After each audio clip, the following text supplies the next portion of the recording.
আসসালামু আলাইকুম বন্ধুরা, আশা করি সুস্থ আছেন। বন্ধুরা, একটি দেশের আকাশ প্রতিরক্ষা ব্যবস্থা যতই শক্তপোক্ত এবং উন্নত হোক না কেন, বাস্তবে সেই দেশটি সর্বদা আন্তর্জাতিক চাপ, সম্ভাব্য হামলা এবং বিভিন্ন কৌশলগত ঝুঁকির মধ্যে থাকে। আর সেই প্রেক্ষাপটে আজকের খবরটি সত্যি নজর কাড়া। বন্ধুরা, তুরস্ক সম্পূর্ণভাবে তাদের নিজস্ব তৈরি SOM রাউটার সিস্টেম, যা আধুনিক আয়রন ডোমের মতো অত্যাধুনিক প্রতিরক্ষা সক্ষমতা সম্পন্ন, ইরানের হাতে হস্তান্তর করেছে। বন্ধুরা, কল্পনা করুন একটি রাউটার সিস্টেম যা শুধু আকাশে চলমান হুমকিকে শনাক্ত ও ট্র্যাক করে না, বরং শত্রুর সম্ভাব্য আক্রমণ, ক্ষেপণাস্ত্র গতির পথ বিশ্লেষণ করে। বন্ধুরা, প্রতিক্রিয়াজনক তথ্য প্রদান করে এবং নিরাপত্তা ব্যবস্থাকে শক্তিশালী করে। এই প্রযুক্তি কেবল সামরিক উপকরণ নয়, এটি কৌশলগত শক্তির এক গুরুত্বপূর্ণ অংশ, যা আন্তর্জাতিক প্রতিরক্ষা নিরাপত্তা ভারসাম্যকে প্রভাবিত করতে পারে। বন্ধুরা, আপনারা জানেন মুসলিম দেশগুলো ভাই ভাই হিসেবে ধরে নিলেও তুরস্কের এই পদক্ষেপ একটি সুস্পষ্ট বার্তা বহন করেছে। এটি শুধুমাত্র সামরিক সহযোগিতা নয়, এটি কূটনৈতিক সমর্থন এবং আঞ্চলিক নিরাপত্তা ব্যবস্থা সমন্বয় বৃদ্ধির প্রতীক।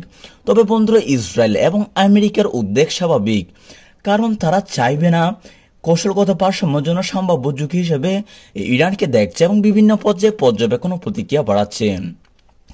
বন্ধুরা, একবার ভাবুন, ইরান যদি SOM রাউটার সিস্টেমকে তাদের বিদ্যমান রাউটার এবং প্রতিরক্ষা নেটওয়ার্কের সঙ্গে সুশৃঙ্খলভাবে সংযুক্ত করে যথার্থ প্রশিক্ষণ এবং লজিস্টিক সাপোর্ট নিশ্চিত করে, তাহলে এটি তাদের আকাশ প্রতিরক্ষা শক্তিকে উল্লেখযোগ্যভাবে উন্নত করতে পারে, হামলার সম্ভাবনা কমাতে পারে এবং প্রতিক্রিয়ার সময়কাল দ্রুত কমিয়ে আনতে পারে।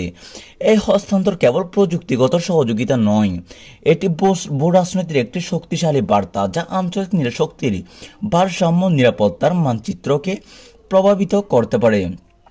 বন্ধুরা, আপনি কি মনে করেন ইরান এই সুযোগটি কাজে লাগিয়ে নিজেদের আকাশ নিরাপত্তা উল্লেখযোগ্যভাবে শক্তিশালী করতে পারবে, নাকি এটি শুধু আন্তর্জাতিক উত্তেজনা এবং প্রতিযোগিতামূলক নতুন সূত্রপাত মাত্র হবে?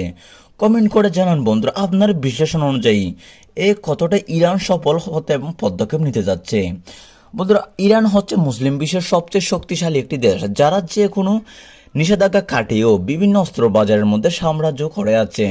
কিন্তু ইসরায়েল এবং যুক্তরাষ্ট্র তারা সামরিকভাবে চাচ্ছে ইরানকে কোণঠাসা করে দিতে।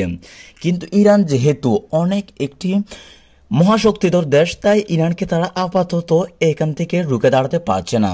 তাই তারা বিভিন্নভাবে চলছে তাদের বিভিন্ন ব্যতিক্রম চেষ্টা।